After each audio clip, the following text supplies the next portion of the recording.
Selamat pagi pemirsa, apa kabar Anda di pagi hari ini? Senang sekali, saya Graciela Taime dapat menjumpai Anda dalam Berita Papua. Sejumlah berita menarik dan teraktual telah berhasil dirangkum tim redaksi kami.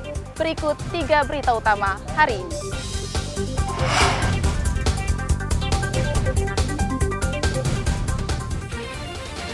Polisi gerebek pabrik pembuatan senjata api di Manokwari, Papua Barat.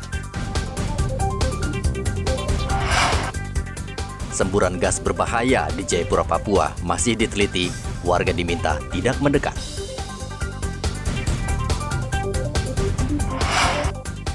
Ratusan calon pegawai negeri sipil di Merauke, Papua Selatan mengikuti tes seleksi menggunakan komputer.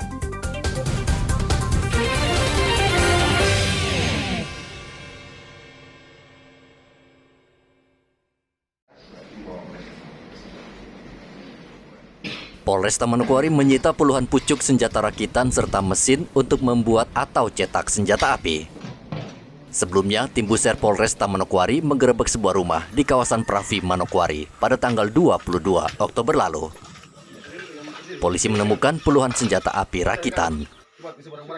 Selain menyita 44 senjata api, polisi juga meringkus 6 orang yang saat itu sedang merakit senjata. Sementara 1 orang lagi berhasil melarikan diri. Kapolda Papua Barat Irjen Daniel Tahimonang Silitonga mengatakan dari hasil penyelidikan, sebanyak 12 unit senjata rakitan tersebut sudah terjual dan saat ini polisi tengah melacak senjata api tersebut. Data yang diperoleh anak-anak di lapangan itu masih ada beberapa senjata yang sudah sempat diperjualbelikan. Nah ini sekarang saya perintahkan mereka untuk PR-nya untuk mencari ini sampai ketemu sedapat-dapatnya sebanyak-banyaknya sejumlah senjata. Kalau data hasil pemeriksaan itu ada sekitar 44 senjata yang sudah sempat diproduksi dan dijual belikan. Nah nanti saya sudah perintahkan Kapolres dan seluruh anak buahnya untuk bisa mencari kemana ini yang 44 senjata rakitan ini diperjualbelikan. Ini mereka terbagi 2 kelompok, yang tadi dari 1 kelompok. Tadi mereka 1 kelompok, tapi karena sudah punya modal masing-masing, akhirnya mereka terbagi 2 kelompok. Yang satunya masih DPO, yang bosnya, yang mengajarkan sama mereka, itu masih DPO kita. Pada saat kita lakukan penangkapan, dia tidak berada di. Kalau dari pengakuan mereka ini 25 pengakuannya. Tapi kalau kita hitung tadi yang disampaikan, kita hitung dari laporan dari perorangan ini sekitar 37 lebih. Nah tapi kalau menurut informasi kita, anggota kita di lapangan, berdasarkan sumber-sumber yang kita bina di lapangan, mereka ini sudah menjual itu sudah banyak, lebih dari segitu tadi yang disampaikan oleh Bapak Kapolda tadi, itu lebih. Tadi berita Bapak Kapolda langsung, siapa-siapa yang sudah melakukan pembelian, itu akan kita telusuri.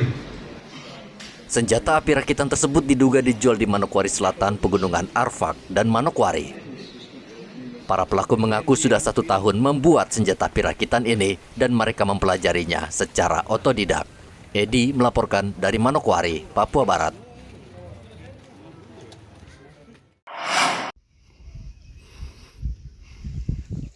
Hingga kini penelitian masih dilakukan terhadap semburan gas akibat pengeboran sumur bor air di Kampung Bugis, Holtekam, Kota Jayapura, Papua. Semburan gas ini terjadi ketika salah satu warga di daerah ini hendak membuat sumur bor untuk tambak ikan. Namun saat di kedalaman sekitar 28 meter, tercium bau gas menyengat. Air bersih. Air bersih ya. Awalnya bukan Pak, kita cari ini air asin sebenarnya. Bukan air tawar atau air untuk dipakai mencuci air makan. Air asin. Untuk apa air asin? Itu untuk budidaya ikan Pak. Oh, bandeng. Setelah ngebor langsung keluar. Iya, kita 5 hari ngebornya itu baru keluar. Oh, 5 hari bornya. Sudah sering bor di sini? Sudah, kita sudah ada berapa Titik. itu aman-aman saja. Baru kali ini kita mendapatkan sesuatu yang Beda. aneh, menurut kami itu membahayakan. Jadi akhirnya kami ambil jalan untuk lapor. Penjabat Wali Kota Jayapura Frans PK melihat langsung lokasi semburan gas. Ia meminta masyarakat sekitar tidak mendekati area semburan karena berbahaya. Pengamanan area itu pertama supaya menghindari, mencegah hal-hal tidak diinginkan bagi warga. Ya, ini bukan jadi tontonan, jadi justru berbahaya. Ya, atas polis lain saya minta supaya warga tidak mendekat saat ini sesuai dengan polis lain yang ada atau himbauan dari pihak kepolisian, polsek, Muaratami, masyarakat ikuti untuk kebaikan. Nah, kemudian dari hasil studi yang sedang dilakukan secepatnya, kalau sudah siap nanti kita dengar hasilnya, lalu ada solusi jangka pendek dan juga tentu solusi jangka panjang sesuai dengan rekomendasi nanti dari hasil studi. Lalu yang berikut juga untuk jangka panjang, kita juga akan di tahun 2024 akan melakukan kajian studi secara keseluruhan di area kawasan ini untuk memastikan. Frans sudah memerintahkan tim untuk menangani semburan gas di Kampung Bugis. Pemerintah saat ini masih menunggu hasil penelitian dari tim geologi Universitas Cendrawasih. Saat ini sepanjang lokasi semburan gas telah terpasang garis polisi agar masyarakat tidak mendekat. Hendra melaporkan dari Kota Jayapura, Papua.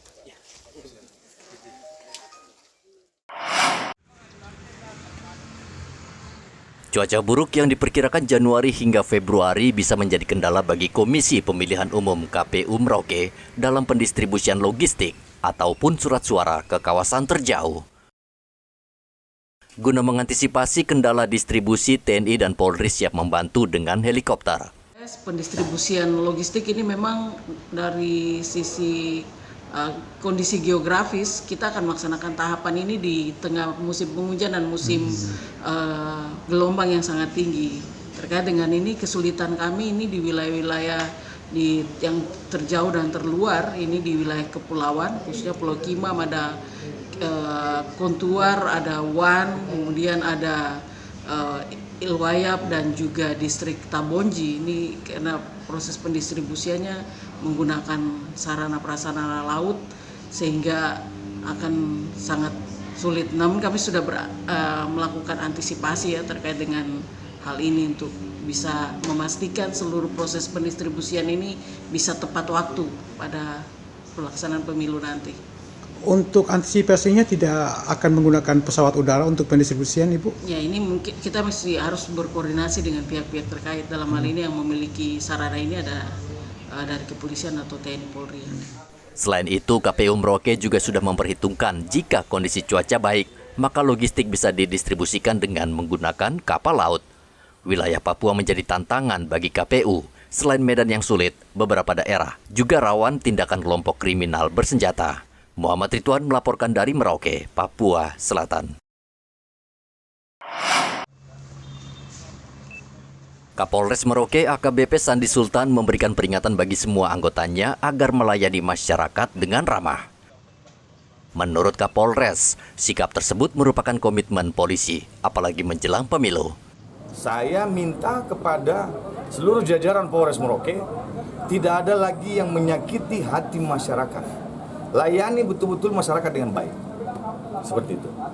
Baik itu yang kriminal, ya bahkan yang sangat fatal, layani betul-betul. Layani secara profesional. Kalau ada saya tahu, saya pasti turun langsung itu. Kalau ada saya lihat anggota melakukan atau menyakiti hati masyarakat, bahkan sampai dengan fatal, itu saya langsung yang ambil anggota itu. Seperti itu. Memang akhir-akhir ini tidak ada. Alhamdulillah tidak ada. Ya, sementara ini alhamdulillah tidak ada. Ya, jadi semuanya masih bisa saya tangani. Ya, kalau nanti memang ada yang sifatnya meluas apa segala macam, ya memang harus berjenjang harusnya. Ya, mulai pembinaan personil itu harusnya dari Kapolsek. Sandi berjanji akan menindak tegas jika ada anggotanya yang terbukti bertindak sewenang-wenang. Muhammad Ridwan melaporkan dari Merauke, Papua Selatan.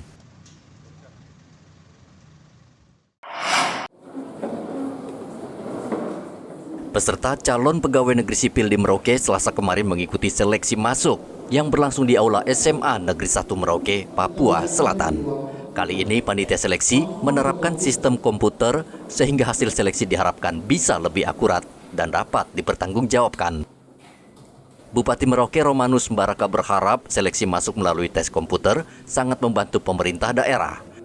Karena saat ini semuanya sudah serba digital dan terkomputerisasi. Mereka seleksi CPNS plus P3K, tapi sudah computerized gitu. Jadi semua sudah tersistem gitu. Jadi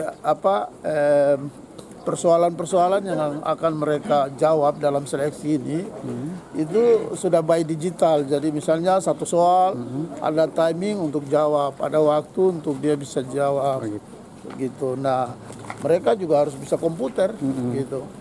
Nah, rencananya mereka akan ditempatkan di mana nih, Pak? Kenapa? Bupati? Mereka ini nanti ditempatkan di mana? Mereka sudah pasti disebar di lingkungan pemerintah Kabupaten Merauke. Peserta yang mengikuti seleksi masuk calon pegawai negeri sipil di lingkungan Pemkab Merauke berjumlah lebih dari 500 orang.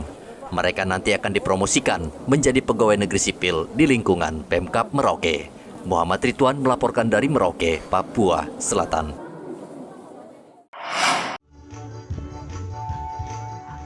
Saat ini harga beras di Merauke, Papua Selatan mulai turun. Turunnya harga beras karena sejumlah sentra produksi beras di kawasan Kurik, Semangga dan Tanah Miring panen raya sehingga produksi melimpah. Saat pameran pertanian yang berlangsung di Taman Kapsul, Merauke, rata harga beras terpantau turun Rp2.000 per kilogram. Ini berasnya beras lokal Merauke ya, Bu? Iya, beras lokasi Pak dari Merauke. Jenis apa dia berasnya nih? Jenisnya CL Pak ini. CL ya? Ini dijualnya berapa ini, Bu, per kilo? Jualnya 12.000 per kilo. Ini satu sak ini 10 kilo ya? Satu sak 10 kilo. Ini hasil panen tahun ini baru-baru itu gimana, Bu, ini? Iya, hasil panen tahun ini gadu Pak. Gadu ya? Jadi agak murah, Bu, ya? Iya. Sudah agak turun ya? Sudah agak turun dari kemarin. Oh, iya. Sekarang lagi banjir memang warganya? Ya, dibilang banjir enggak. Oh, belum juga ya? Enggak terlalu banyak panen juga Oh Pak, gitu, sebenarnya. Kenapa itu, Bu? Airnya atau sekarang sudah mulai berkurang. Panas ya? Iya. Untuk ini hasil petani ini kan? Iya. Iya, untuk sekarang ini gimana di musim panas ini? Untuk petani di kawasan Ibu ini? Kurang, panenannya kurang. Kurang ya? Nah, kira-kira prediksi Ibu ke depan, kira-kira harga ini bakal naik lagi atau tetap? Iya, bakal naik karena air sudah susah. Susah ya? Pedagang belum bisa memastikan harga beras akan semakin turun, mengingat musim kemarau masih menyelimuti Merauke dan banyak lahan pertanian kekeringan. Muhammad Ridwan melaporkan dari Merauke, Papua Selatan.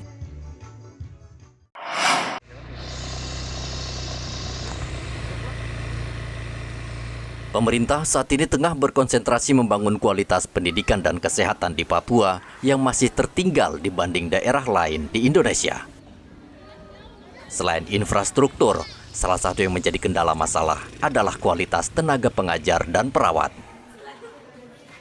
Menteri Koordinator Bidang Pembangunan Manusia dan Kebudayaan, Muhajir Effendi, menyarankan kualifikasi guru dan perawat di Papua tidak harus sesuai standar, tetapi bisa merekrut warga lokal untuk menjadi guru atau perawat, kendati harus mengorbankan kualitas.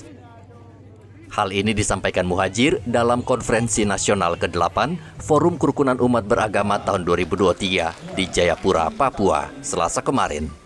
Kemenko Bidang Pembangunan Manusia dan Kebudayaan akan berkoordinasi dengan kementerian terkait untuk mengatasi kekurangan guru dan perawat di Papua. Saya prioritaskanlah melibatkan generasi muda yang ada di tempat itu untuk ikut berperan aktif dengan cara memberikan kemudahan-kemudahan, dipilih anak-anak yang terbaik, misalnya untuk menjadi guru, untuk menjadi tenaga medis, dengan sedikit menurunkan kualifikasi. Misalnya apa? Misalnya untuk guru ya tidak harus S1 di tempat itu, bisa kembali kepada program dulu, misalnya cukup diploma 1, tamatan SMA, diambil yang dari sekolah situ yang memang nilainya bagus, karakternya bagus, kemudian dia disekolahkan 1 tahun pengalaman diploma, nanti dikembalikan ke daerah itu. Itu saya kira lebih realistis daripada merekrut S1 dari luar yang nanti kemudian nggak kerasan di situ terus keburu pergi. Sehingga sekarang ini kebutuhan tenaga medis, tenaga pendidik di daerah-daerah itu menjadi sangat langka itu. Saat ini Papua kekurangan tenaga pengajar dan perawat yang memiliki kualifikasi sesuai standar nasional. Tidak heran banyak daerah, khususnya daerah terpencil, yang belum terlayani pendidikan dan kesehatan dengan baik. sehingga angka kemiskinan ekstrim dan stunting masih sangat tinggi. Hendra melaporkan dari Kota Jayapura, Papua.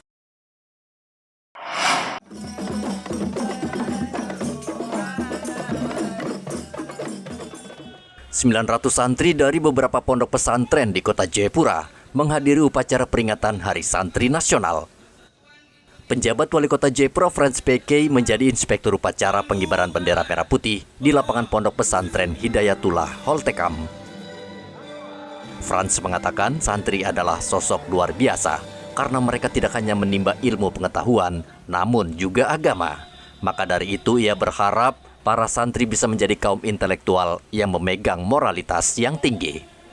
Bahwa pondok pesantren menjadi pusat ilmu pengetahuan, pusat juga untuk pembentukan pendidikan keagamaan, dan juga untuk teknologi, tetapi juga membangun hubungan sosial kemasyarakatan bagi seluruh para santri, dan juga untuk kepentingan pembangunan bangsa dan negara, karena para santri memiliki sejarah yang panjang yang telah berkontribusi dalam memerdekakan bangsa dan negara, kemudian juga mempertahankan dan mengisi pembangunan.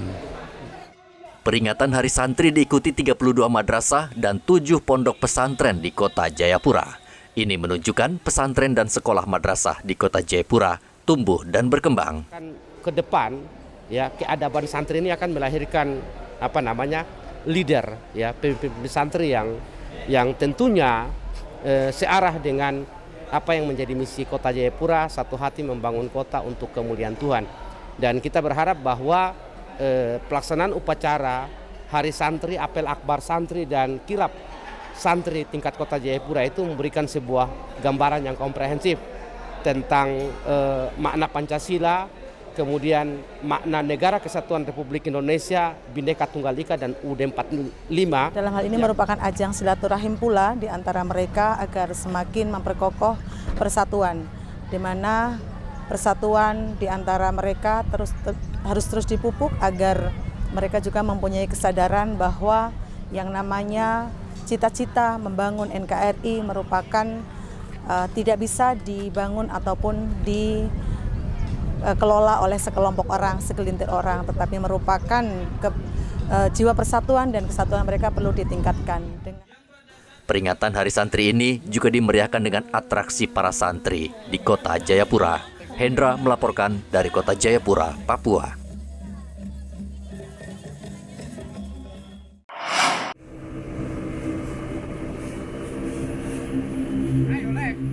Bank Indonesia gencar mengenalkan rupiah ke daerah-daerah terluar ataupun terpencil di Papua. Tim ekspedisi rupiah berdaulat belum lama ini menuju sejumlah wilayah terpencil di Papua Barat dan Papua Barat Daya dari Pangkalan Kuarmada 3 Katapop Sorong dengan KRI Panah. Tim ekspedisi mengunjungi wilayah pertama, yakni Kota Waisai, Raja Ampat. Mereka melakukan sosialisasi tentang mata uang rupiah kepada pelajar serta melayani penukaran uang lusuh hingga memberikan bantuan sosial. Dari Waisai, tim kemudian berlayar menuju ke Kabupaten Kaimana dan Pulau Namatoa untuk melakukan kegiatan yang sama. Lalu perjalanan dilanjutkan ke Pulau Karas dan Pulau Panjang di Kabupaten Fakfak, Papua Barat. Perjalanan ke pulau terluar ini menjadi pengalaman tersendiri bagi tim ekspedisi rupiah berdaulat Bank Indonesia. Mereka juga akhirnya mengetahui kondisi masyarakat dengan segala persoalan yang mereka hadapi setiap hari. Jadi boleh dikatakan ini sangat berkesan buat saya. Banyak pengalaman pelajaran yang bisa saya dapatkan di sini. Yang pertama tentunya adalah bagaimana kami Bank Indonesia berupaya memberikan upaya terbaik agar rupiah bisa hadir di setiap jengkal bumi NKRI, khususnya bukan hanya di wilayah barat, bukan hanya di kota besar, tapi bagaimana kami berkomitmen menghadirkan rupiah di wilayah timur bumi Papua. Banyak sukanya, dukanya mungkin alhamdulillah sejauh ini tidak ada. Ekspedisi rupiah berdaulat bertujuan menyediakan uang rupiah layak edar melalui kas keliling dan disertai dengan kegiatan sosial lain ke masyarakat 3T atau terdepan, terluar, dan tertinggal. Kegiatan ini merupakan program Bank Indonesia bekerjasama dengan Koarmada 3 TNI Angkatan Laut. Topan melaporkan dari Sorong, Papua Barat Daya. Pemirsa, informasi tadi sekaligus mengakhiri jumpa kita dalam Berita Papua. Saya Graciela Taime mewakili seluruh tim redaksi yang bertugas menyampaikan terima kasih. Selamat beraktivitas, sampai jumpa. Wanyambe.